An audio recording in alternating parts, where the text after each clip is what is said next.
किसी की साजिश है।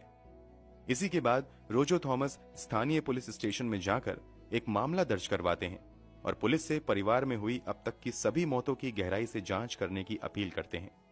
रोजो थॉमस अपने स्तर से भी जांच शुरू कर देते हैं।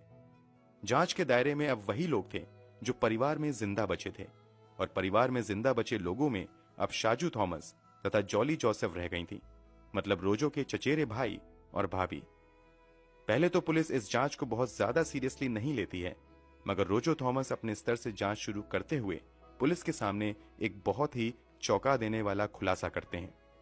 दरअसल जॉली ने कुछ साल पहले ही बताया था कि वो एनआईटी कैलीकट में बतौर कॉमर्स लेक्चरर काम कर रही हैं, मगर रोजो थॉमस जब इस बात की जांच पड़ताल करते हुए एनआईटी कैलीकट पहुंचता है तो वहां से बताया जाता है कि उनके यहां तो कोई जॉली नाम की टीचर है ही नहीं।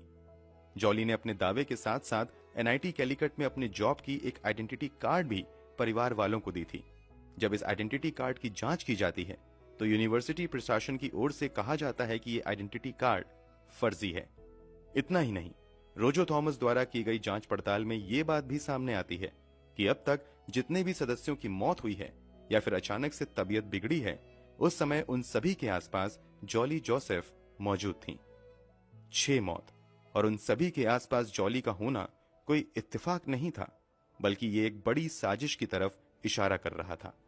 इसलिए पुलिस की शक की सुई भी जॉली की तरफ घूमती है। जिन मौतों को पुलिस पहले नेचुरल डेथ मानते हुए नजरअंदाज कर रही थी, अब एक बार फिर से जांच शुरू की जाती है। रोजो थॉमस द्वारा पुलिस थाने में रॉय थॉमस की मौत के सिलसिले में जॉली के खिलाफ एक लिखित शिकायत दर्ज करवाई जाती है। इसके अलावा 5 अन्य मौतों के मामले में भी जॉली पर ही शक जताया जाता है। मामला दर्ज होने के बाद पुलिस भी जांच की रफ्तार बढ़ाते हुए सबसे पहले कूड़ाथई गांव में ही मौजूद सेंट लॉर्ड्स चर्च के पास स्थित कब्रिस्तान से तथा कोडेंचेरी के सेंट मैरी चर्च के पास स्थित कब्रिस्तान से पिछले 14 वर्षों में इस परिवार के दफनाए गए सभी 6 लोगों के शव को निकालती है। इन शवों को फॉरेंसिक जांच के लिए भेज दिया जाता है।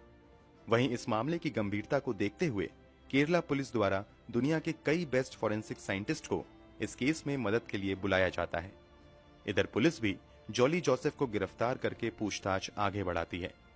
पहले तो जॉली इन 6 लोगों की मौत में किसी भी तरह के हाथ होने से इनकार करती हैं, मगर जब पुलिस जांच बढ़ाते हुए अपने सवालों की लिस्ट लंबी करती है तो आखिरकार जॉली उनमें उलझती चली जाती हैं और फिर एक दिल दहला देने वाली सच्चाई से पर्दा उठता है।